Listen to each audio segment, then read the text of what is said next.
पिछली क्लास में हमने आप लोगों को पढ़ाया था मोलर चालकता, तुल्यांकी चालकता और चालकता को प्रभावित करने वाले कारक। मोलर चालकता में क्या क्या बताया गया था? मोलर चालकता में क्या बताया गया था कि एक मोल वैद्युत अपघट्ट विलयन की चालकता, कोई भी वैद्युत अपघट्ट का विलयन यदि एक मोल लिया जाए, उस एक मोल वैद्युत अपघट्ट के विलयन की चालकता उसकी क्या कहलाती है? मोलर चालकता कहलाती है। फिर उसके बाद बताया गया था आपका कौन सा? तुल्यांकी चालकता बताया गया था। तुल्यांकी चालकता में क्या बताया गया था? एक ग्राम तुल्यांक वैद्युत अपघट्ट विलयन की चालकता।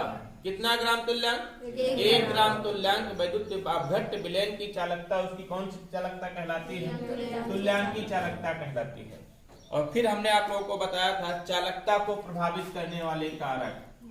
चालकता को प्रभावित करने वाले कारक, चालकता को प्रभावित करने वाले कारक के बारे में कौन कौन सा कारक बताया गया था?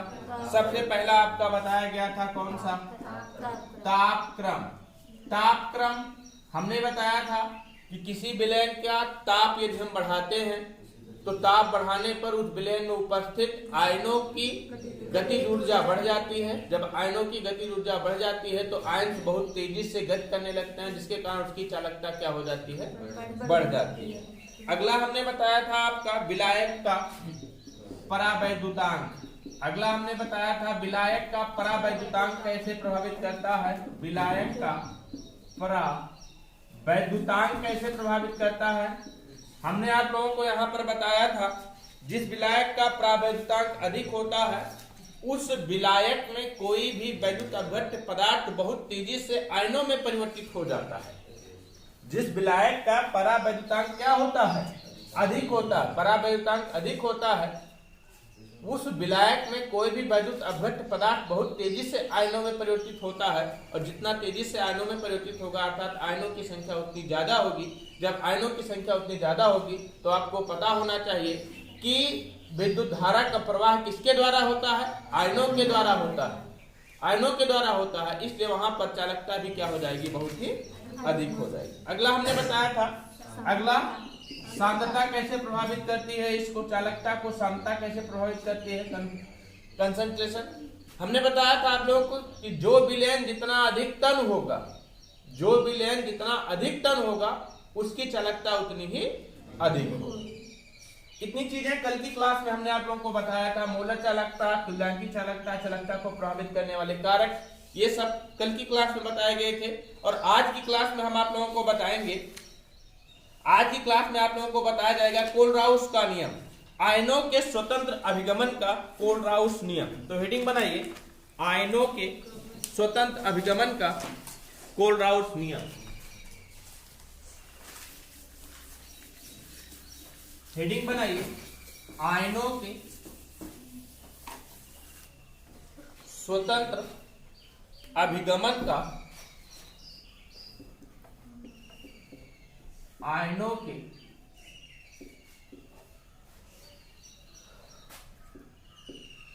स्वतंत्र अभिगमन का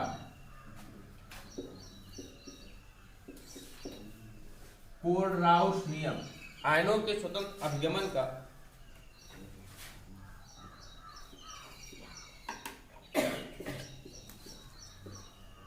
कोलराउस नियम, या इसी को सीधा सीधा लिखा जाता है कौन सा? कोलराउस नियम कहा जाता है। इसी को कोलराउस नियम कहा जाता है।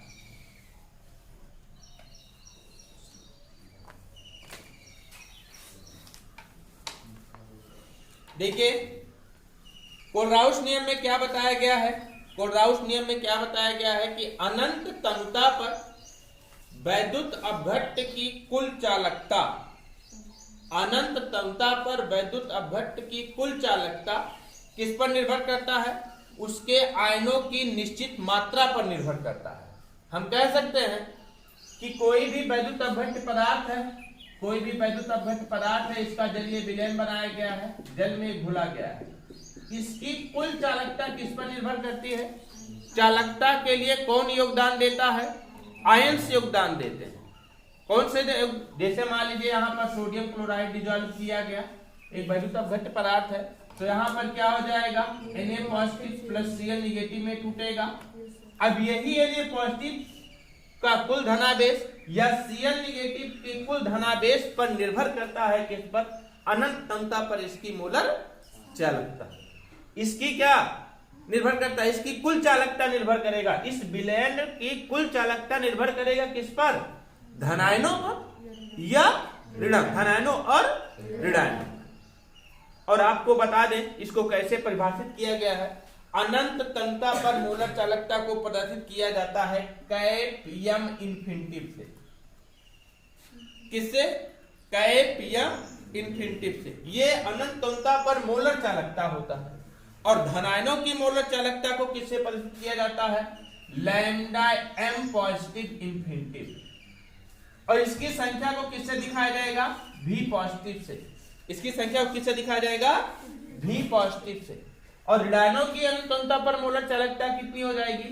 Lambda M negative infinitive. और कुल संख्या कितना हो जाएगा आपका? V negative. हमारी बात को समझिए। अगर इसकी बात करते हैं कि कुल चालकता इसकी कितनी होगी, मान लीजिए विलयन है, इस विलयन की कुल चालकता कितनी होगी आपकी? कुल चालकता कितनी होगी आपकी? कैप यम इंफिनिटिव विलयन की कुल चालकता होगी। और धनायनों के कारण चालकता कितनी हो जाएगी? V positive lambda M positive infinitive. और ऋणायनों के द्वारा चालकता इसकी कितनी होगी? Lambda positive lambda negative lambda M negative infinitive. और इसकी संख्या किससे हो रही? V negative. अब देखिए, अगर इसकी हम कुल चालकता की गणना करना चाहें, इस विलयन की कुल चालकता की गणना करना चाहें, तो lambda M infinitive equal to क्या हो जाएगा आपका? V positive lambda M positive infinitive, sorry cap M infinitive equal to cap M infinitive equal to V positive lambda M positive infinitive plus V negative lambda M negative infinitive. यही Kohlrausch का नियम है। यही Kohlrausch का नियम है। अब Kohlrausch के नियम को हम परिभाषित कैसे करेंगे? किसी भी वैद्युत अपघट्य की कुल चालकता, किसी भी वैद्युत अपघट्य की कुल चालकता उस विलयन में उपस्थित धनायनों अनंतता पर, इसको विशेष ध्यान रखोगे, यह नियम किस पर लागू होता है? तो अनंतता पर। तो अनंतता पर किसी वैद्युत अपघट्य विलयन की कुल चालकता, अनंतता पर किसी वैद्युत अपघट्य विलयन की कुल चालकता उस विलयन में उपस्थित धनायनों की चालकता तथा ऋणायनों की चालकताओं के योग के बराबर होता है। इसे क्या कहते हैं? कोलराउस का नियम कहते हैं। हाँ, समझ गए ना? समझ गए ना? मतलब किसी वैद्युत अपघट्य की कुल चालकता, किसी वैद्युत अपघट्य की कुल चालकता विलयन में उपस्थित धनायनों की कुल मोलर चालकता, यहाँ मोलर चालकता है, ये क्या है आपका? मोलर चालकता। तो धनायनों की मोलर चालकता और ऋणायनों की मोलर चालकताओं के योग के बराबर होता है। इसी को कहते हैं क्या? हम कोलराउस का नियम। अगर यही हम लगा दें किसके लिए? NaCl के लिए लगा दें या HCl के लिए लगा दें। हम लगाते हैं, मान लीजिए यहाँ पर हम HCl के लिए यही नियम प्रयोग करते हैं। आपको पता होना चाहिए HCl का जब हम जलीय विलयन बनाएंगे अर्थात अनंततापन इसको निकालेंगे तो क्या हो जाएगा आपका? H पॉजिटिव Cl निगेटिव, यही तो होगा H positive Cl negative.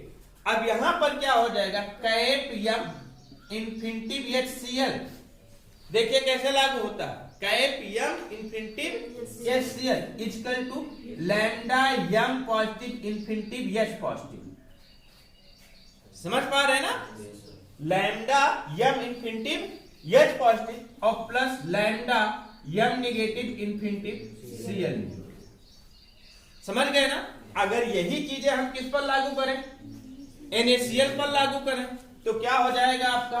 Lambda M infinitive NaCl, sorry cap M infinitive NaCl, ये कैप है, cap M infinitive NaCl equal to क्या हो जाएगा आपका lambda m positive infinitive Na positive plus lambda m negative infinitive Cl होगा कि नहीं होगा।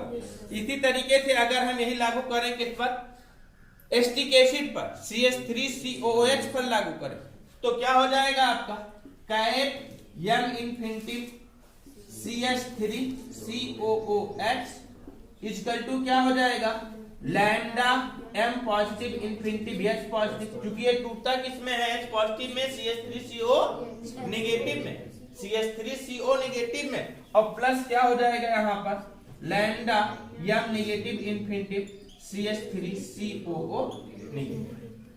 समझ गए कि नहीं। यही क्या होता है कोलराउस का नियम है। कोलराउस का नियम बहुत इंपॉर्टेंट है, एक बार फिर से समझ लेते हैं कोलराउस का नियम कहते किसे हैं, कोलराउस का नियम होता क्या है।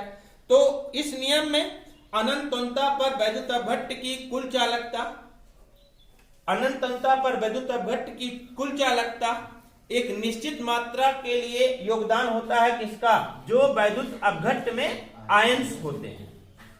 वैद्युत अपघट्ट में जो आयंस होते हैं इसके द्वारा इसी का योगदान होता है इसकी किसके लिए कुल चालकता को। परिभाषित कैसे किया गया है हमने आपको बताया कि कुल चालकता को प्रदर्शित किया जाता है किससे कैप इंफिनिटिव से। धनायनों की मोलर चालकता को प्रदर्शित किया जाता है किससे V positive lambda m positive infinitive.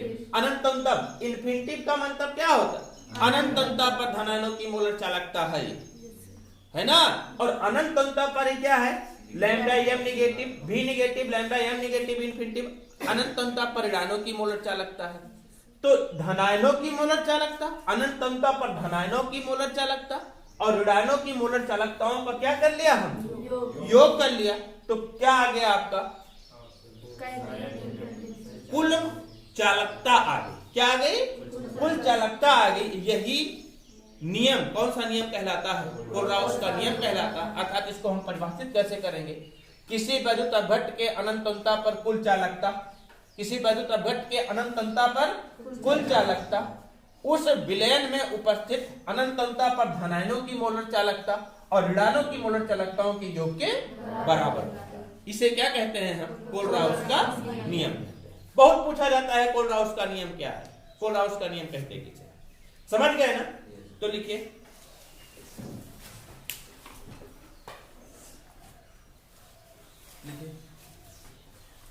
Inverted comma में डायरेक्ट लिखिए किसी वैद्युत अपघट्ट की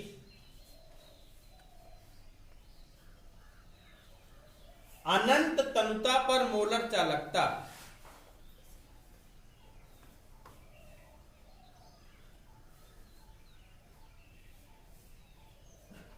किसी वैद्युत अपघट्ट की अनंत तनुता पर मोलर चालकता कैप m इंफिनिटिव, यही ब्रैकेट में लिख लीजिए,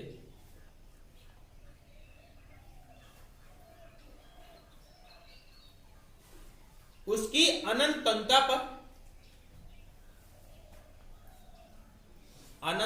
पर धनायनों की मोलर चालकता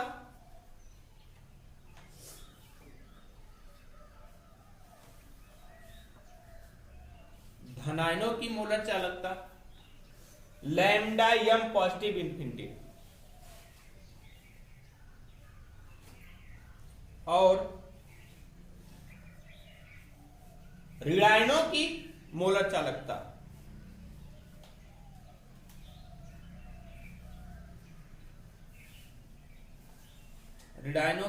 चालकता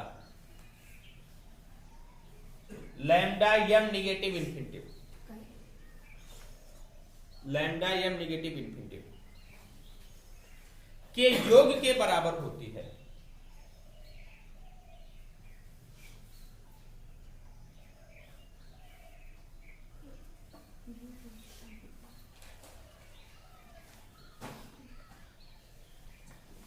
के योग के बराबर होती है अर्थात cap m infinitive equal to cap M infinitive equal to V positive lambda M positive infinitive plus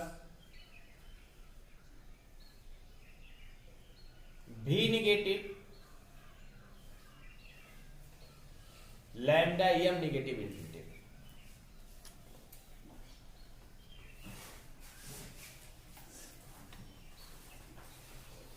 अब देखिए, ये सोच रहे होंगे कि सर भी पॉजिटिव भी निगेटिव क्या है। भी पॉजिटिव भी निगेटिव एक्चुअल में वो है कि किसी भी वैद्युत अपघट्ट के एक अणु से एक अणु के वियोजन से उत्पन्न हुए आयनों की संख्या है। जैसे ये Cl के लिए हम बात करते हैं, यहीं पर लिखते हैं। अब आप सोच रहे होंगे सर भी पॉजिटिव भी निगेटिव क्या है। तो भी पॉजिटिव भी निगेटिव क्या है आपका, किसी वैद्युत अपघट्ट के एक अणु के वियोजन से उत्पन्न हुए आयनों की संख्या है। जैसे HCl की बात करते हैं हम, HCl के लिए HCl के लिए क्या हो जाएगा आपका, भी पॉजिटिव इक्वल टू कितना हो जाएगा 1। क्यों, क्योंकि HCl में टूटेगा H positive Cl negative. HCl टूटे किसमें का, H पॉजिटिव में और Cl निगेटिव में। तो H पॉजिटिव के आयनों की संख्या कितनी है, 1 है। तो भी पॉजिटिव के लिए क्या हो जाएगा 1, और इसी तरीके से भी निगेटिव का मान कितना हो जाएगा 1 ही होगा, क्योंकि Cl के कितने बन रहे हैं, 1 बन रहे हैं। जबकि यहीं पर बात करते हैं हम CaCl2 की, कैल्शियम क्लोराइड की बात करते हैं। जब हम कैल्शियम क्लोराइड की बात करते हैं तो ये टूटता किसमें है, Ca2 positive plus 2Cl negative. और यहां पर ध्यान दीजिए, मतलब धनायनों के कितने आयन्स बन रहे हैं, 1। आवेश की बात नहीं हो रही यहां पर, धनायनों के कितने आयन बन रहे हैं, 1। और ऋणायन के कितने आयन बन रहे हैं, 2। मतलब इसके लिए क्या हो जाएगा, भी पॉजिटिव इक्वल टू क्या हो जाएगा 1, और भी निगेटिव इक्वल टू कितना हो जाएगा 2 हो जाएगा। समझ पा रहे हैं कि नहीं। इसीलिए जब हमने ये Cl का मान निकालने के लिए यहाँ पर मान रखा, तो इसके सामने कुछ नहीं रखा। मतलब क्या है, Cl के लिए H पॉजिटिव का मान कितना होगा, 1 होगा। तो 1 रखेंगे तो 1 का मल्टीप्लाई करेंगे तो ही तो आएगा। भी निगेटिव के लिए कितना होगा, Cl के लिए 1 होगा। 1 होगा तो 1 यहां पर रखेंगे तो मल्टीप्लाई करेंगे कितना ही तो आएगा। समझ रहे हैं कि नहीं। तो यहां पर इसको विशेष ध्यान रखोगे, आपका भी पॉजिटिव भी निगेटिव क्या होता है, भी पॉजिटिव भी निगेटिव क्रमशः किसी भी वैद्युत अपघट्ट के एक अणु के वियोजन से उत्पन्न हुए धनायनों व ऋणायनों के आयनों की संख्या। समझ गए ना। लिख लिए इसको, इतना लिखे, फार्मूला लिखिए, जहां भी पॉजिटिव और भी निगेटिव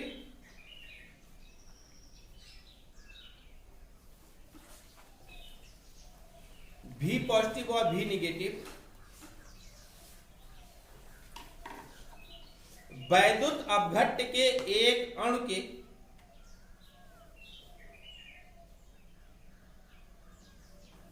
वियोजन से उत्पन्न क्रमशः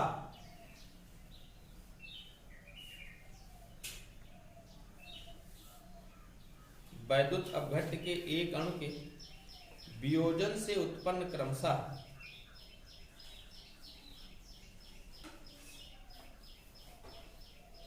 धनायनों और ऋणायनों की क्या है, संख्याएं हैं।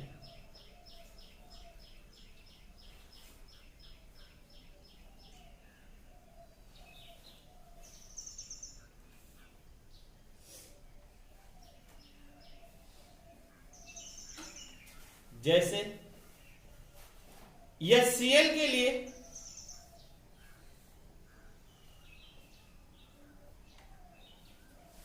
HCl के लिए भी पॉजिटिव इक्वल टू 1 व भी निगेटिव इक्वल टू 1, जबकि CaCl2 के लिए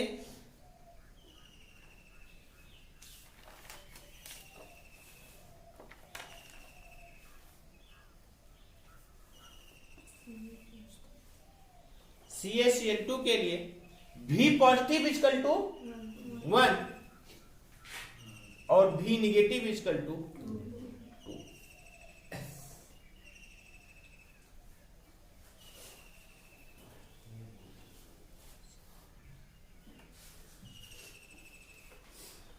समझ गए ना?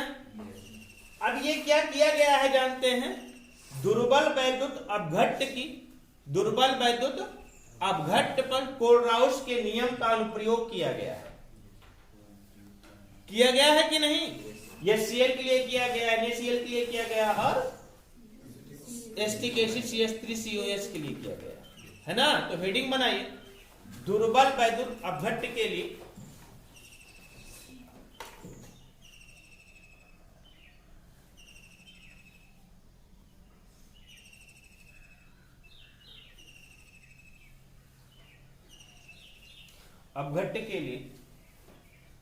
कोलराउस के नियम का अनुप्रयोग।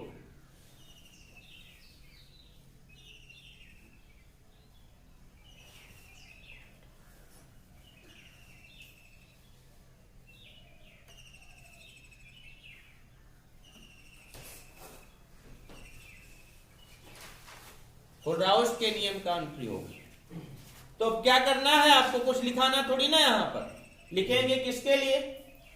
HCl के लिए इसको लिखेंगे, NaCl के लिए इसको लिखेंगे, CH3COH के लिए लिखेंगे, या एक और लिख सकते हैं यहां पर। और बता दें, समझ में आ गया तो बस छोड़िए, फिर क्या उसमें। हाँ, HCl के लिए, NaCl के लिए, CH3COH। नोट कर लीजिए इसको।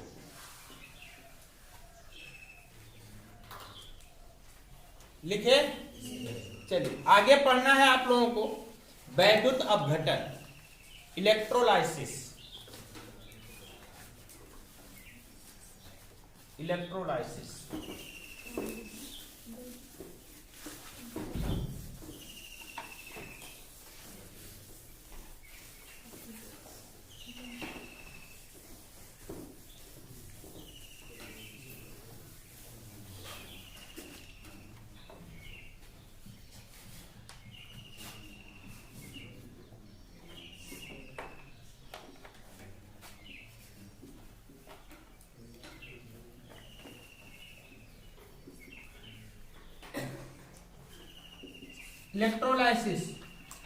इलेक्ट्रोलाइसिस किसे कहा जाता है? क्या होता है? वैद्युत अपघट्य पदार्थ का विद्युत धारा के द्वारा अपघटन कराना वैद्युत अपघटन कहलाता है। अब कहेंगे ये कौन सी नई चीज है? बहुत आसान है। जैसे मान लीजिए सोडियम क्लोराइड है, सोडियम क्लोराइड का जलीय विलयन बना दिया गया, तो सोडियम क्लोराइड वैद्युत अपघट्य पदार्थ है ना, और इसमें लगाया गया, एक तरफ लगा दिया गया क्या आपका एनोड, और दूसरी तरफ बना दिया गया क्या, एक प्लेट डाल करके बना दिया गया क्या, कैथोड। ये इसमें जब घोला जाएगा टूटेगा किसमें? Na positive Cl negative.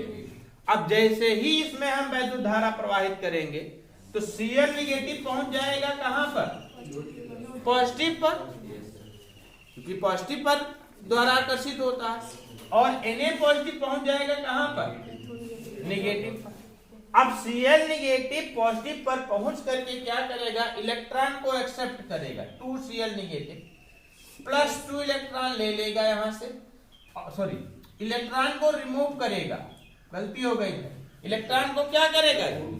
त्याग करेगा, इलेक्ट्रॉन को त्याग करेगा, शिफ्ट हो जाएगा किसमें? Cl2 में, और प्लस 2 इलेक्ट्रॉन्स गिवन कर देगा, दे है ना। और फिर Na पॉजिटिव कहां पहुंचेगा? कैथोड पर। कैथोड पर पहुंचेगा Na पॉजिटिव, तो क्या हो जाएगा? यहां पर 2Na पॉजिटिव पहुंचेगा यहां पर, यहां से 2 इलेक्ट्रॉन को गेन करेगा और चेंज हो जाएगा किसमें? 2Na हो जाएगा कि नहीं? आपको पता होना चाहिए जब इलेक्ट्रॉन त्याग किया जाता है तो कौन सी प्रक्रिया होती है? ऑक्सीकरण की प्रक्रिया होती है, मतलब ऑक्सीडेशन हो रहा है यहाँ पर, ऑक्सीकरण हो रहा है ना, ऑक्सीकरण हो रहा है, और इलेक्ट्रॉन एक्सेप्ट हो रहा है यहाँ पर। तो इक्वेशन नंबर 2 क्या हो जाएगा? अपचयन हो रहा है, रिडक्शन हो रहा है। दोनों इक्वेशन को यदि हम योग कर लेते हैं जोड़ लेते हैं तो क्या बनेगा आपका, इलेक्ट्रॉन इलेक्ट्रॉन कट जाएगा और बनेगा क्या आपका 2Na positive plus 2Cl gives out क्या बनेगा 2Na प्लस, और ये योग हो जाएगा ऐड हो जाएगा क्या बनेगा 2NaCl gives out 2Na plus Cl2। ये कौन सी प्रक्रिया के द्वारा हुआ है, ये वैद्युत अपघटन। किसके द्वारा हुआ है, वैद्युत अपघटन के द्वारा हुआ है। समझ आए ना, मतलब कि किसी वैद्युत अपघट्य पदार्थ में हम विद्युत धारा प्रवाहित करते हैं तो पदार्थ जाकर के उस पर क्या होता है, निक्षेपित होता है। मतलब कि Cl नेगेटिव जाएगा एनोड पर जब, तो यहां से क्लोरीन को दे देगा, तो इलेक्ट्रॉन को दे देगा, क्लोरीन इलेक्ट्रॉन को दे देगा और Cl2 यहीं पर क्या हो रहा है, मुक्त हो रहा है। मतलब ये प्रक्रिया कहां पर हो रही है, ये कहां पर हो रही है भैया, एनोड पर हो रही है। कहां पर, एनोड पर। ये कहां पर हो रही है, कैथोड पर हो रही है। और कैथोड पर क्या करेगा, ये पॉजिटिव जाएगा और यहां से इलेक्ट्रॉन को गेन करेगा, मतलब इलेक्ट्रॉन प्राप्त करेगा और किसमें मुक्त हो जाएगा, सोडियम में मुक्त हो जाएगा। हो जाएगा कि नहीं। मतलब कि वैद्युत अपघटन के द्वारा सोडियम क्लोराइड को तोड़ लिया गया, किसमें, सोडियम और क्लोरीन। किसमें तोड़ा गया, सोडियम और क्लोरीन में अलग अलग कर लिया गया। और यही वैद्युत अपघट्य पदार्थ का अलग अलग पदार्थों में तोड़ना, अर्थात उसके अलग अलग पदार्थों में विभाजित करना क्या कहलाता है, वैद्युत अपघटन कहलाता है। लेकिन ध्यान दीजिएगा, ये प्रोसेस तभी होगी जब इसमें क्या प्रवाहित करेंगे हम, वैद्युत धारा प्रवाहित करेंगे। मतलब क्या हुआ कि वैद्युत अपघटन की प्रक्रिया किसके द्वारा कराई जाती है, वैद्युत सेल में कराई जाती है। वैद्युत अपघटन की प्रक्रिया किसमें कराई जाती है, वैद्युत सेल में कराई जाती है। सेल में हमें क्या करना पड़ता है, वैद्युत धारा भेजनी पड़ती है। समझ आए हैं ना, समझ गए ना कि नहीं। वैद्युत अपघटन की प्रक्रिया सेल द्वारा कराई जाती है। इसको समझ गए कि नहीं वैद्युत अपघटन, तो लिखिए वैद्युत अपघटन।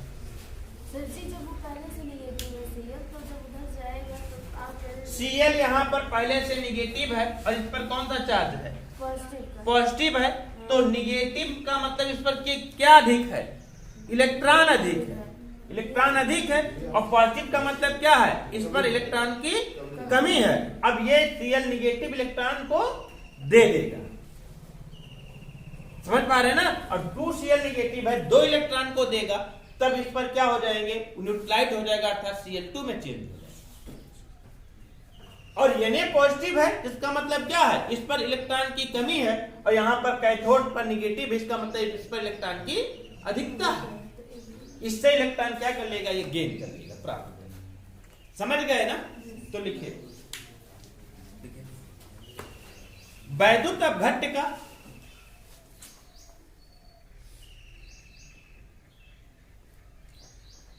वैद्युत धारा द्वारा अपघटन,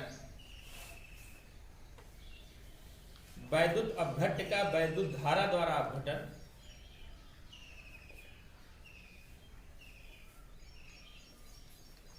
वैद्युत अपघटन कहलाता है।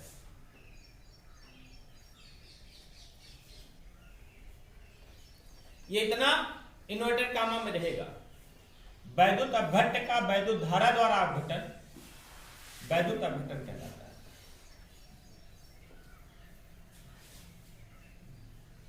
नई लाइन से लिखिएगा, वैद्युत अपघटन की प्रक्रिया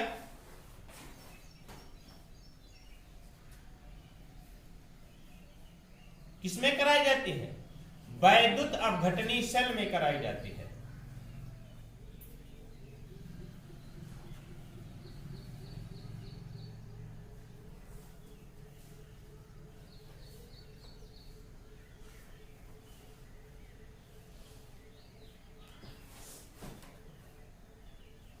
वैद्युत अपघटनी सेल में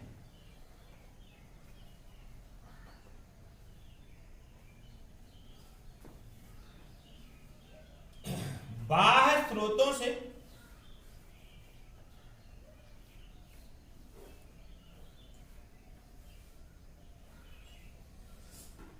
वैद्युत ऊर्जा देना पड़ता है।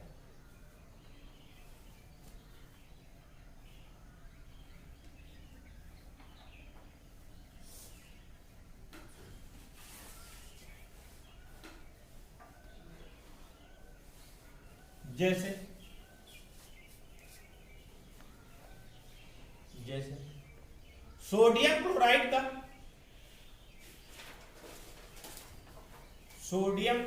का वैद्युत अपघटन कराने पर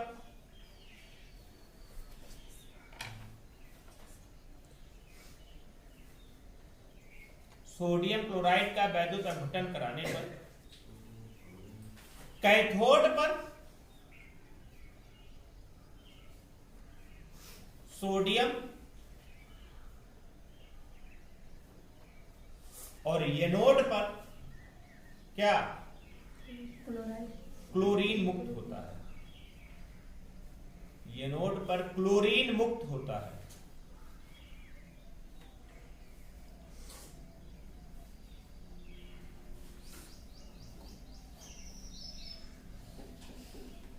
यह अभिक्रिया या यह प्रक्रिया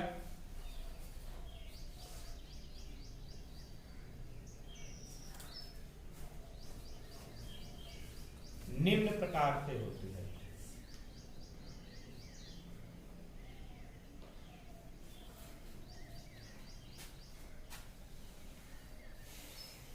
इसको नोट कर ले, सब समझ में आ रहा है ना? ये क्या लिखा है? ये अपचयन ना, नोट कर लीजिए।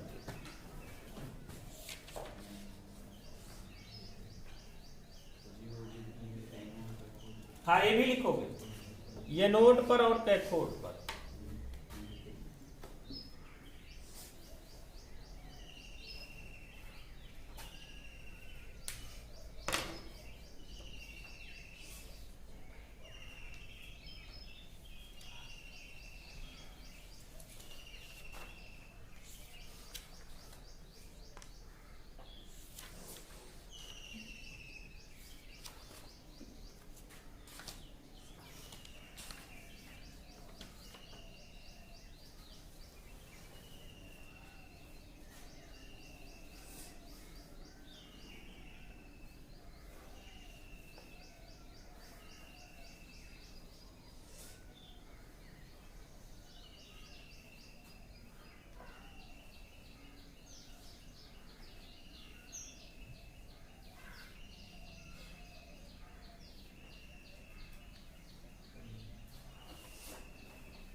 लिखे? आगे पढ़ना है आप लोगों को फैराडे के वैद्युत अपघटन के नियम। फैराडे के वैद्युत अपघटन के नियम, इसको कल पढ़ाया जाएगा। फैराडे का वैद्युत अपघटन नियम।